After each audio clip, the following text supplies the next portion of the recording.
Meuf, c'est quoi les pires remèdes contre la gueule de bois dans l'histoire? Bonne année 2026 et on commence cette année, pour rester dans le thème, avec 2000 ans de mauvaises idées médicales. Bon, dès le 1er siècle, les Romains savent déjà que trop d'alcool rend mal le lendemain. L'érudit Pline l'Ancien, autour de -77 avant JC, recense les remèdes censés guérir de la gueule de bois.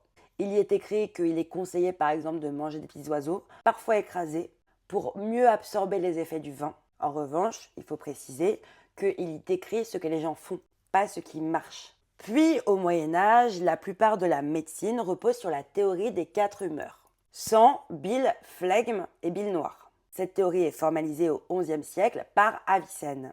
En fait, la gueule de bois est vue à cette époque-là comme un déséquilibre interne. Donc les traitements les plus logiques selon les médecins de l'époque, ce sont des signés, des vomitifs et des purges. Si tu bois trop, on retient encore plus de force à ton corps. Et de l'Antiquité à aujourd'hui, il y a la fameuse théorie de soigner le mal par le mal. Et cette théorie, elle est tenace parce qu'on l'entend encore aujourd'hui.